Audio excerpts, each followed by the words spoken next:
Hello and welcome to the Early Years Staff Meeting, the place where you can listen, learn and laugh with us about all things early years. Hello! Hi! Welcome back! I'm Sarah. And I'm Steph. And this week, we're all about transition. Transitions. Yes, so if you tuned into last week's episode, it was all about plugging gaps for this time of year. And so we thought it should lead on into this time of year of transitioning, finishing things up, rounding off, and moving on. So, but it's hard, isn't it? Because before we've even moved on, we are immersed in another class in the next cohort. So yeah. So we're just going to talk a little bit about the arrangements at our school, aren't we? Yeah, and, we've got some new things going on this year. It's something that we've really thought about. So we're just going to talk through that. And then we are going to talk a little bit about moving into year one and obviously children moving into the school through our nursery and moving out of our reception into year one. And then we've got our mindful moment to finish it off. So,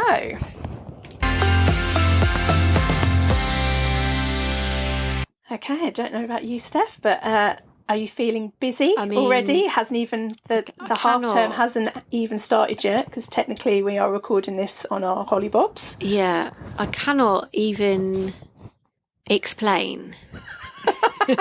Do try though. How it's a podcast. Yeah.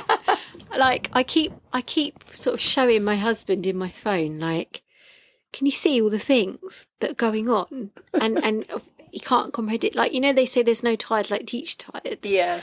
But there's no busy like early years teachers in the summer term because it's mind blowing. It's like this constant hum in my brain. Yeah. Yeah. That just doesn't stop. And at the end of the year, I think, how did I get through that half term? Because I can't really remember what I did to get through. So should we just do a little roundup of things that early years teachers are doing this time of year? So if you're in year one, you can feel really guilty. So all teachers will be doing their reports at this time of year. Like some do them a little bit earlier, don't they? Some schools do them. Should we just get the violin out? How many reports are you doing, Steph? I mean, this is probably my overwhelm. So I've basically written a dissertation. Have you? Okay, because I have got 65 children in my nursery class. Yeah. And that equates to 65 reports. I do have a job share because I work 4 days, but we kind of negotiated that I would do the main bulk of the reports and she would do sort of an additional like pupil voice bit and take up on that. So she's took on that bit. So I haven't had to do the 100% of the report. But it is still a lot of words. So yeah, I've done 55 out of 65 because I set myself a target and I was like, I'm going to do 5 reports a day for the next like 11 days. And this was like 9 days ago I started this. And I was like, I am not going to... I've got the Big Brother man in my head. Yeah. Do you know? Steph is losing the will to live. She's typing the same thing. No, of course I'm not. Each child is an individual, although you do end up using some of the same phrases. You get sort of phrases. I always find that for maths. Yeah. Every year it's the same phrases because it's either they can do it or they can't. So and they're very narrow, the early learning goals for maths. So it's like you are saying the same thing basically. Yeah. So I get where you're coming from. So I've done 85% because I like to work it out as a percentage. So every time I finish another block of 5, it's good that you can do that. I do it on my phone, of course. I don't just do it on my head. Unless there were 100 reports, I could work it out easily.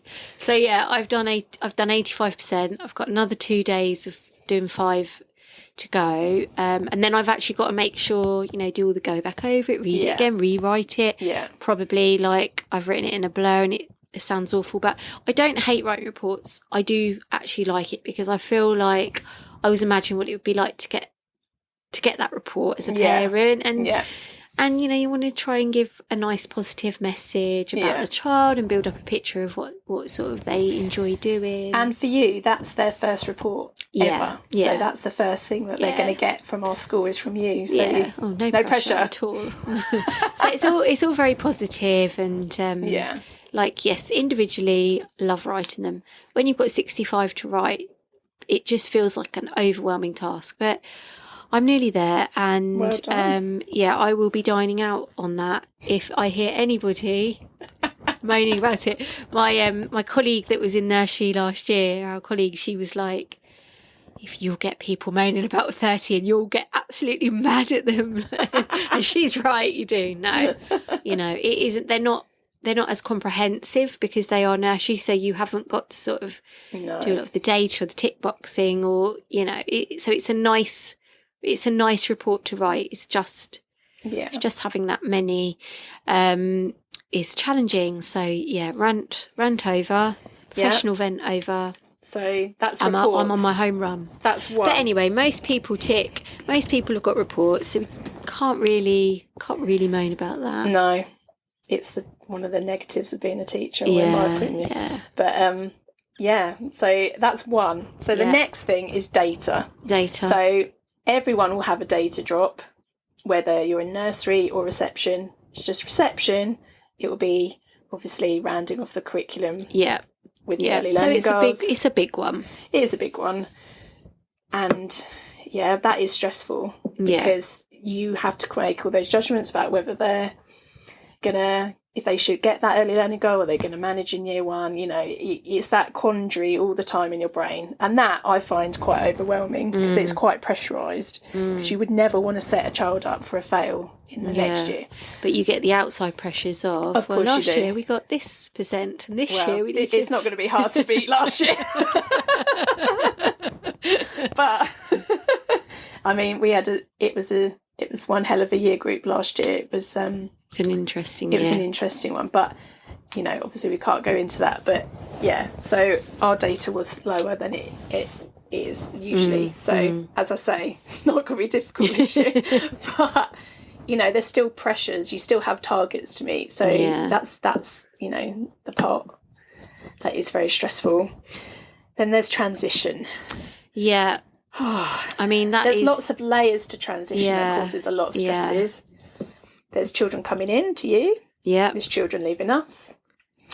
We have, I'd say 2/3 come into reception from you, from nursery. And then we have about a class full, so say 30 from our surrounding areas in their preschools and nurseries.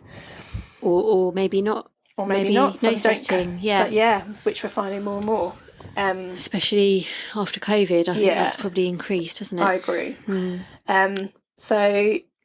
Navigating the physical in and the out is, and it's like with nursery, because at this point last year, I don't think I knew I was in nursery. No. So I kind of missed all of this delight.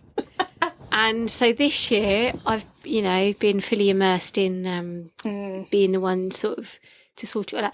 Just as a side note, we still don't know where we are next year. No, we don't. So we could be in year 1 and 2. We could be in year 1 and 2. And then we're going to have to rethink the podcast completely. But fingers crossed that, I mean, I've kind of done the groundwork for nursery. So, hopefully I'll still be in nursery. But, it's so you're kind of not just juggling those 65 children, but you've got your new 65 children that come in, and it starts dripping. So you start with phone calls from parents and sort of meetings with, we have like a preschool on our site. There's sort of nothing to do with our school, but it's sort of our feeder preschool in a way. Had a meeting already with the manager there to discuss the children, and it slowly snowballs over the year. Yeah, it does. And it's just been a crazy few weeks, and it's only going to get more crazy when we do all the other transition I feel bits. as though that for us doesn't start for probably another 2 weeks. No. So you with that, you've already created the classes. And I was about to say, I've already had to put the classes together for next year, which has gone out now. It went out. They all know what class they're in. Very good. I know, because I got a text message off a friend. Did you? Yeah. I didn't know because I didn't. That's the only reason I knew that they'd gone out. Classic. But anyway, Classic. might need to edit that bit out. Yeah. So yeah, I've put together the classes so that then we could put in the new children to those classes to create the new reception classes. So yeah, I've had an awful dilemma of just juggling between you're putting the children in the classes, you're sorting them out sort of by their needs in their friendship groups. But then you've got to look at other considerations, like you can't have too many summer-born children in one class. Or boys in another class, that's also what happens. And then you inevitably do it, and then you realise, we've made an agreement that those two children wouldn't be together next year, and so you've got to replan the whole thing. And we do this in reception, so when we come back, which will be in a few days, we will be deciding out of, the 3 classes, we'll be jumbling them all up, and they will go into year 1 in completely brand new classes. And it is a headache because there is a lot of pressures, like you say, and you also get a lot of parental pressures as well, because parents know that you're doing this, and parents will be speaking to you, trying to sway your way of thinking. And it is that fine line, isn't it, sometimes between just sort of keeping the peace in a way, but obviously not to the detriment of any children. So that is one of the things I hate. And you never want to put children on their own, and we never do. No. But parents, you can't please everybody. You can't. Unfortunately, that is what I'm trying to say. And this isn't unique to early years. I think other year groups, some schools they swap every year, and our school we kind of swap every 2 years. So it's not unique to early years, but it's just another. Oh, it's a layer of headache. Another added pressure. Yeah, I feel like, I don't know why it feels harder in early years, because you kind of don't know how they're going to respond. No, I think it's because they're so little, to the year. And the parents aren't used to it so much as they are when they get older. So it's their kind of first big one.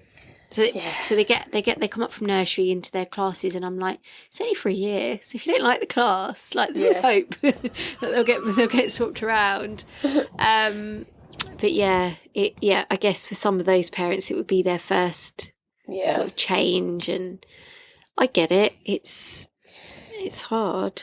And then of course you have the big one. It is all the transition. I don't want to say activities, but it's the things that you do to help children transition. The strategies. That you put in place for children. And it's something that we have really tried to have a big push on this year, because hand on heart, we don't always get it right. And it's difficult because there's a lot of children to cater for.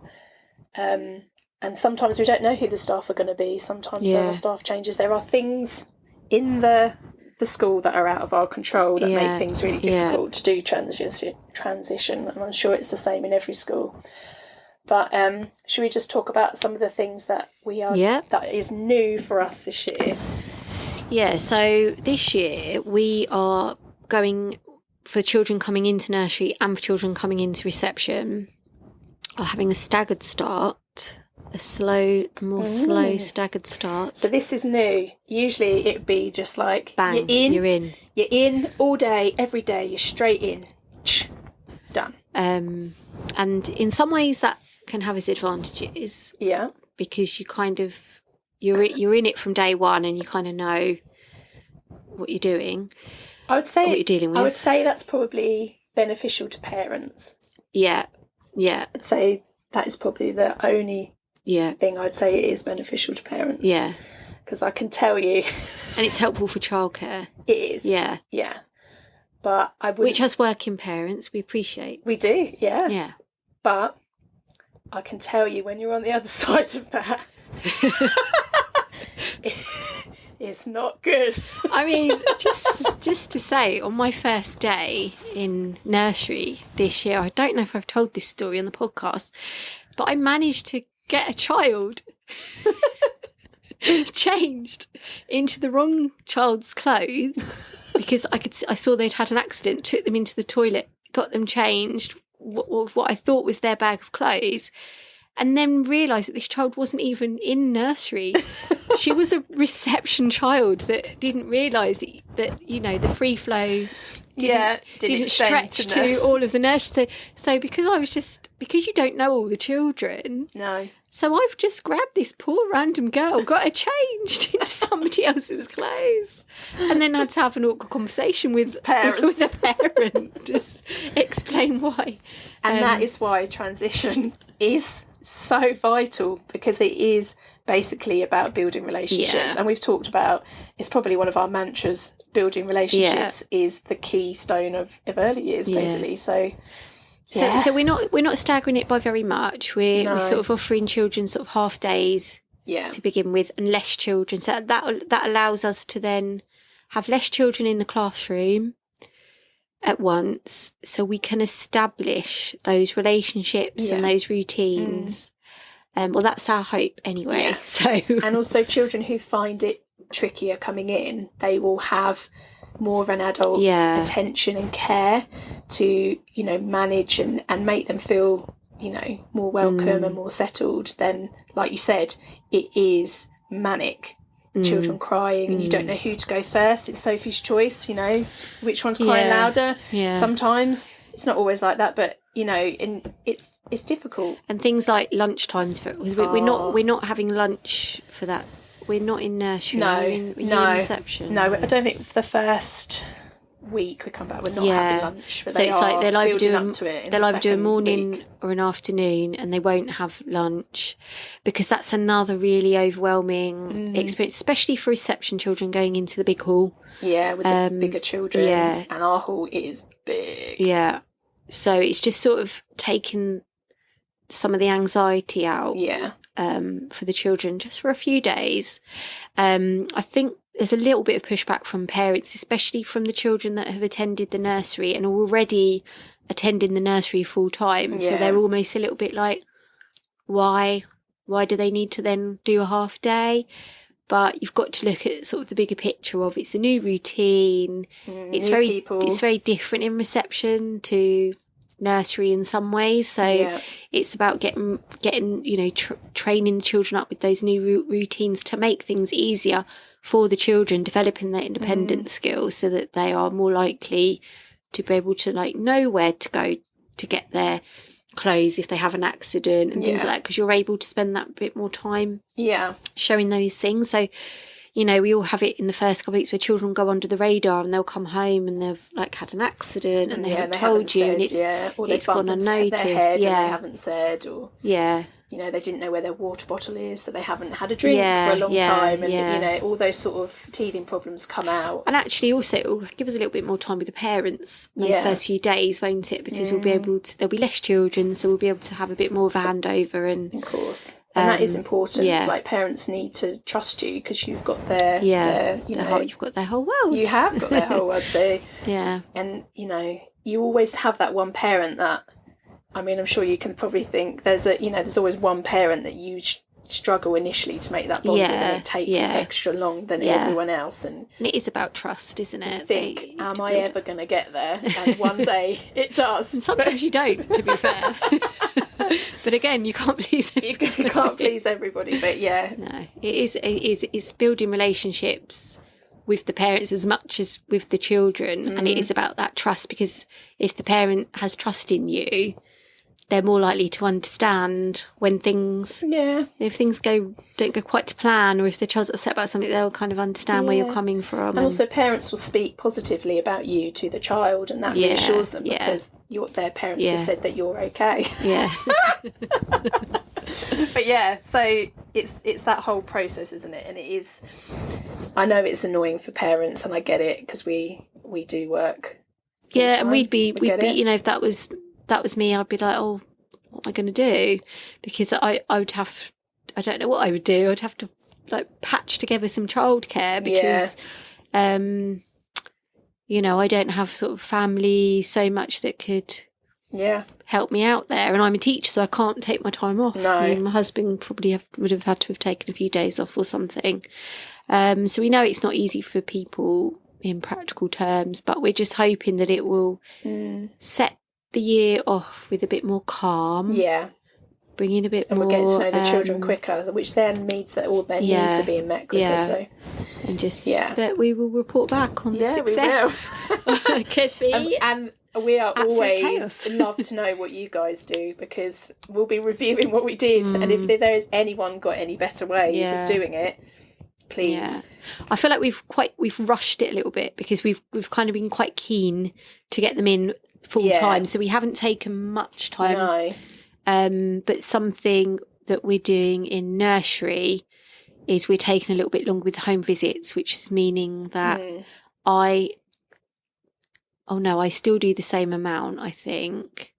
But it just means that we can have we've got some stay and play sessions planned in. So we sort of spend the day doing home visits, and then at 2:00 have a stay and play, which the children can come with their parents. Whereas in the past we would have had that in the summer. Yeah. And I think on move up day.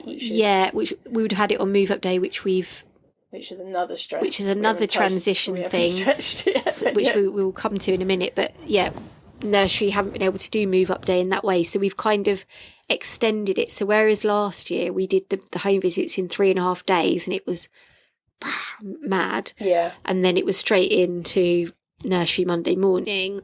I'm hoping that it will just give a little bit more calm, a little bit more of a transition. Although, I'm not sure how successful the stay and play is going to be.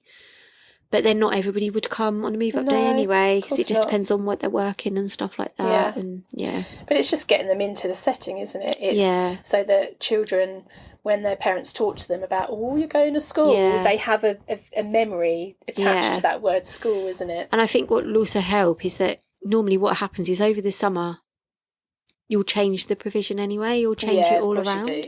So you're actually, it will look different when they come in. So this way at least it will look how it's going to look for nursery anyway. Yeah.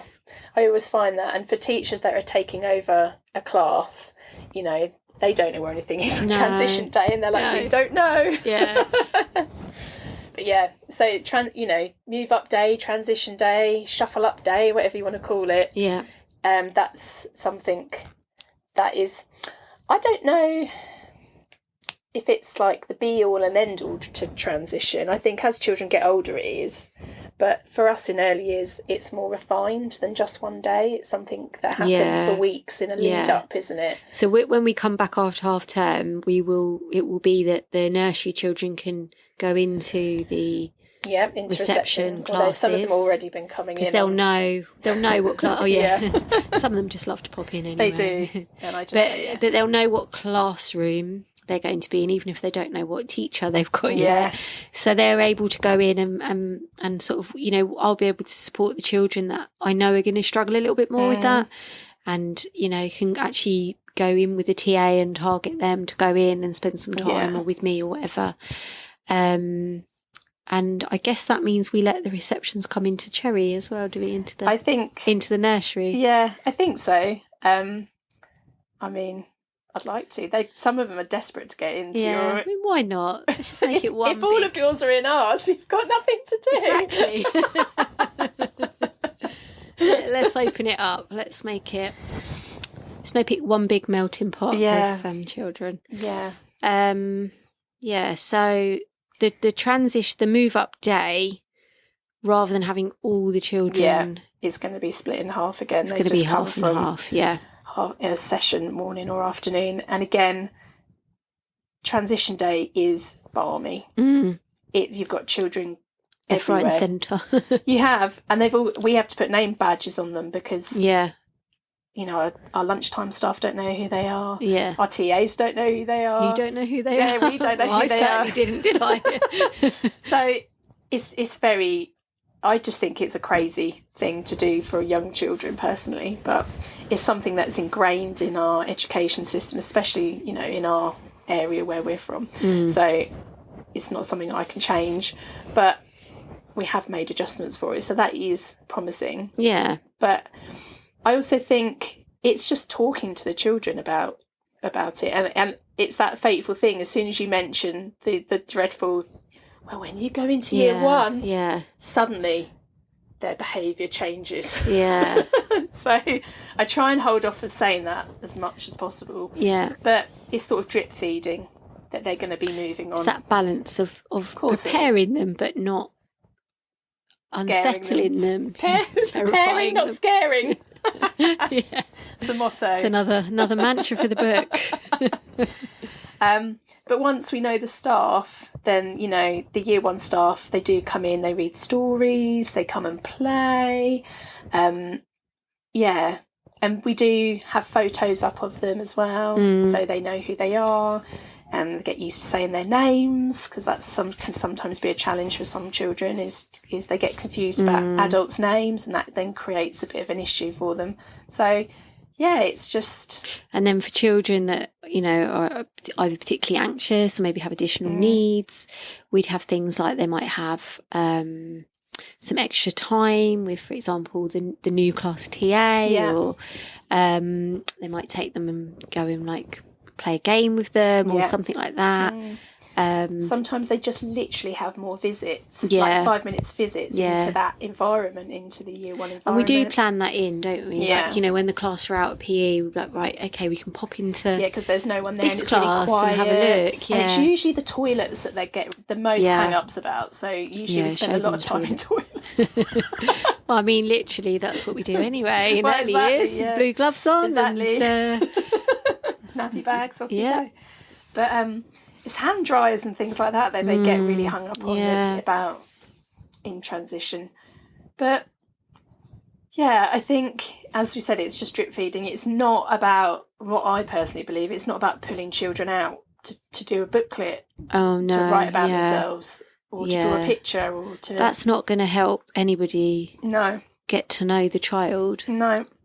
I mean, if you want something that's tangible to, like, hand up with children, I mean, we've kind of done something where each teacher would have a book, and because we mix all the classes up, that these books would get passed around, and if there was a worry or one thing that, you know, the child wanted their new teacher to know about them, we would either scribe it for them, or if they wanted to, they could scribe it themselves or draw it themselves, and it creates like a little scrapbook, and it goes up with them. I would say that was probably the most... I mean, it's nice for the new teacher to get that, because they kind of... There's some random things in there. Yeah. Funny things. And there's also some really serious things, like we've had children say, you know, they want their new teacher to know they're allergic to nuts. Yeah. Perfect, that's vital. Yeah. But we've also had things like, I want my new teacher to know that I can do a backflip on a skateboard. And whether that's true or not. If one child overhears another child say that, suddenly they can all do backflips on skateboards. Yeah. But you know, it's the giving them that space to talk about their worries and feel as though that they're doing something to send up to their teacher without filling in a worksheet all about them. And I think, you know, we're so lucky to have like the characteristics of effective learning in that way, because we reflect on them, and that's going to tell you everything you need to know about a child. So using that as sort of the basis for your discussion. And I think as well, like our school have listened to us this year to say that we never get enough time to have those discussions. No, of course not. With teachers. So we've actually got discussions. Because normally you'd get like one staff meeting or something like that, and you think, well, how can I be handing over to the new teacher but also being handed over to, and it would never work out. And then you know, obviously our children are being split 3 ways, so we'd have to speak to 3 teachers, and I suppose I'm quite lucky in that way this year, because I've only got to do one. I've only got to come one. I've only got to go one way. 3. Yeah, but I've only got to do it one way. You have. I haven't got to listen. You have. Well, we shall see. Time will tell. Time will tell whether I'm in year 4 or not. So, yeah, and I think to have those conversations is vital with the new teacher. Yeah, because you know those children and those families inside out, and you've had a journey with every single one of them, and it's vital that you pass that Yeah. up. We do keep records, don't we, of all the children. We keep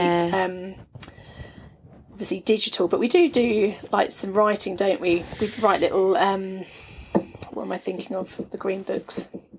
Chronologies, yeah. A chronology, so the dog may have died in December and they moved house, but in catchment still, parents separated, and things all like those that. big changes in their lives we record and we pass those up. They follow them through school, so 2 years down the line they might still be really upset about the dog that died, and it might have an impact on their learning. So all of that information has to travel up with them, so that is really really important.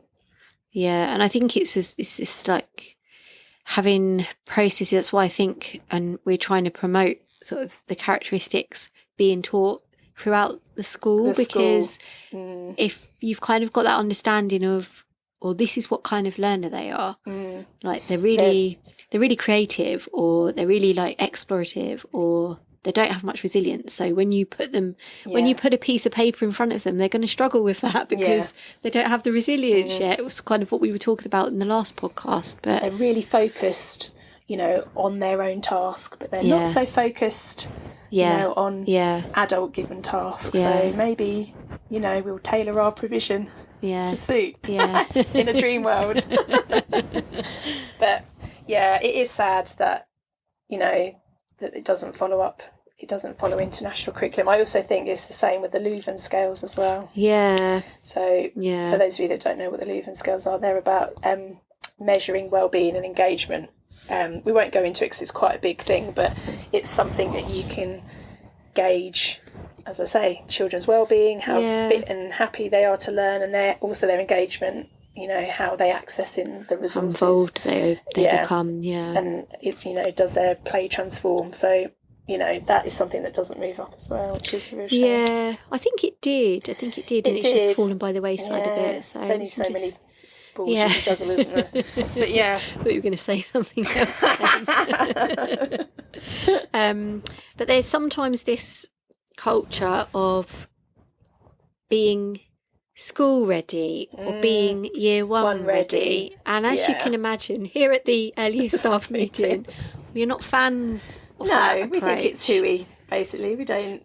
We feel that the children need to be just themselves, and that the receiving year group needs to be ready for them. Yeah. So year one need to be ready for reception need to be ready for nursery to come up. And it's about hearing, the needs of those children and making the appropriate provisions for those children. Absolutely. And it's not about us grabbing all the tables and chairs we can muster and sitting them down with a load of books and worksheets ready to go up to year one, or suddenly dropping them into assemblies, or all those crazy things that as soon as they hit national curriculum they might do.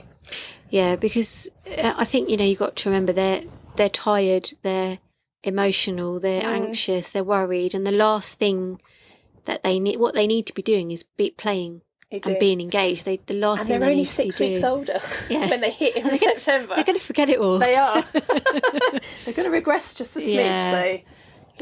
So I think like there are things that we as reception can do to sort of prepare some of those changes, and we are going to be doing that, aren't we? Yeah, we are.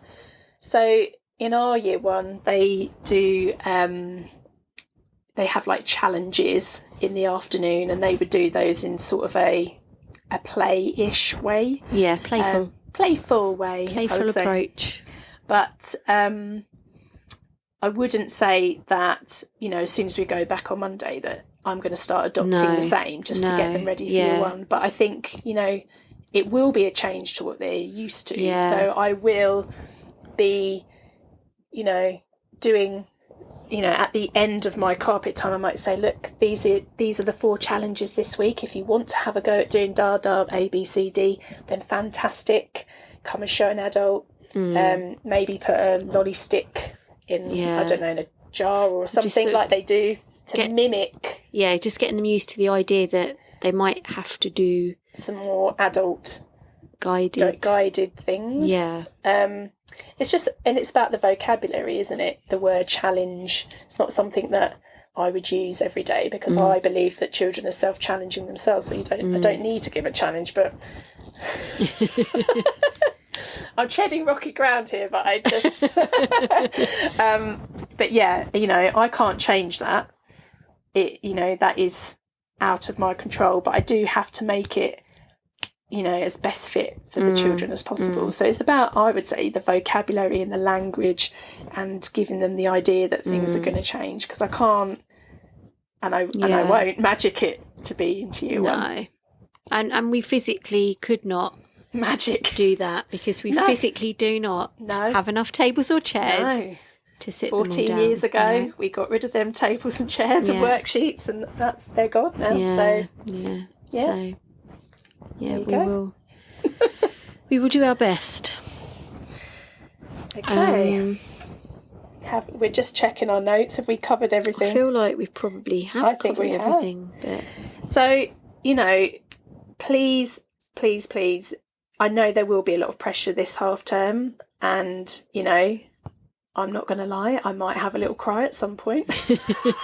You will. I won't. Yeah, that's right. Because I've got heart of stone But, be kind to yourself. And actually, if there are things that are going on in your school that you don't agree with, in the way their pedagogy is or the way that they do things, actually, if it's out of your control, it's out of your control. And just have it in your heart that you believe in another way. And I know there are lots of early years teachers that are forced to do things to get them ready. And actually, you can only do what you can do. Yeah. You can't change and you can try everything. And make it all just work for you, Yeah. Just try your best. And, if you want to ask your head teacher to listen to our podcast, then you're more than welcome to. And they might completely stick with what they had in mind. Exactly. What are these two rambling on about? Yeah. So just be kind to yourselves. And that kind of moves us on to our mindful moment. Over to you, Steph. I feel like I don't need to do one now. Like, I feel like you did it. Oh, did I? Well, it was in a way, it was like an off-the-cuff mindful moment. Be kind to yourself. But one form of self-kindness is something that I've been doing. I know, I'm very proud which of you. Is it's my idea of just get out there and move and to do exercise. And it's something that I absolutely struggle to be motivated to do, to exercise, because I feel like we're so busy and our lives are just so every snippet of time is kind of taken up by something that it gets, I think it's like a form of self-care exercising, isn't it? And it goes to the end of the list. Of course it does, especially at this time of year. But I did make a decision that I didn't like. I was like, right, I've got to get out running. But it's like I've been saying this for 4 years, like that I want to start running again, and it's always like, yeah, next month I'll start running again. Oh, after the half term I'll start running again. Right, Monday morning I'll start running. And I actually did start. And I've been doing the Couch to 5K, which you can just start, like it's the NHS thing. You can download the app and you listen to, it's like a running program, and you listen to it, and it just trains you to run. So I started off, I think I started at the beginning of, it was like Easter, the beginning of the summer term.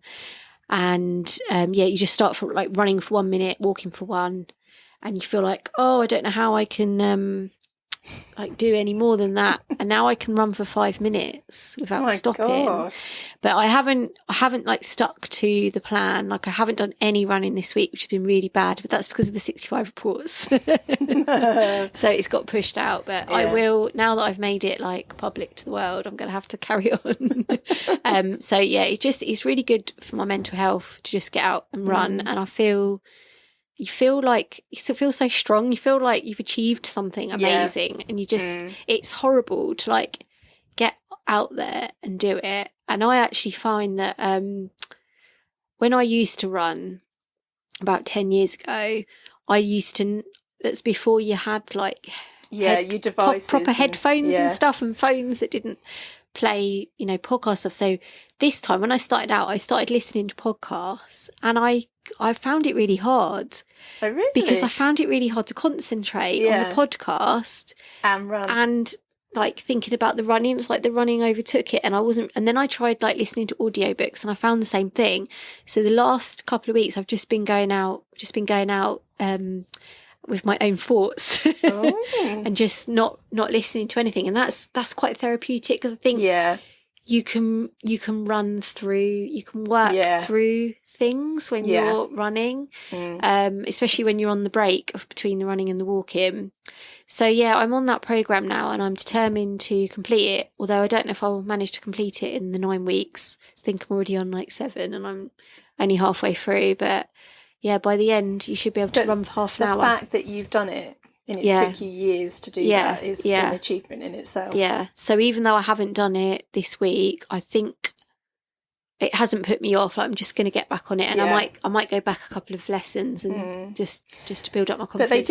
But they say your body does need a break to recuperate. So they say not to do it every day, like to do it every other day, but like 3 times a week. In the program. But it is really good for just my mind, I think, and my body. And so your body. There you go. Win-win.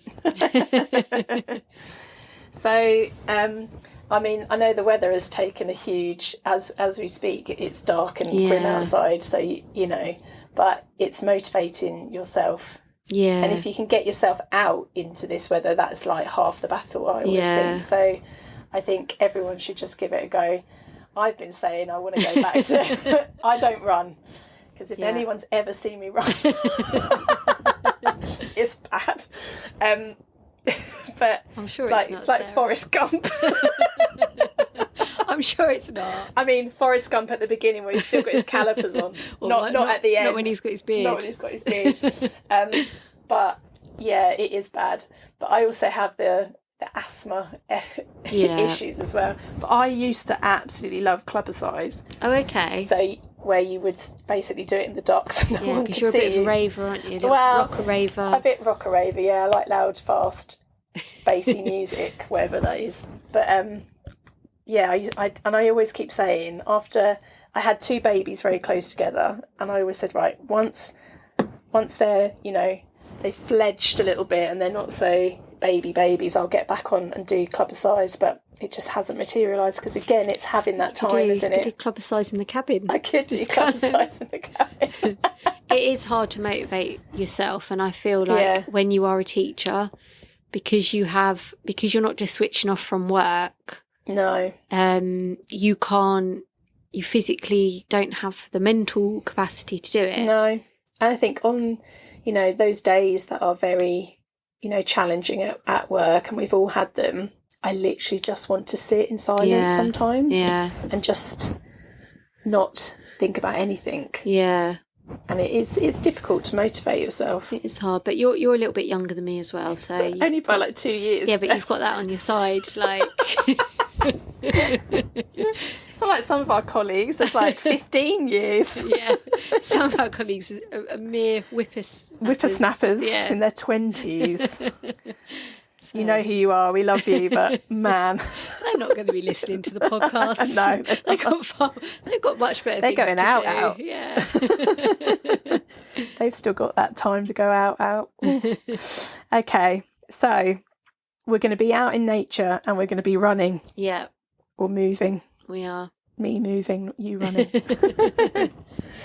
Okay, so please check us out on our social medias. We've got our TikTok account and our Instagram.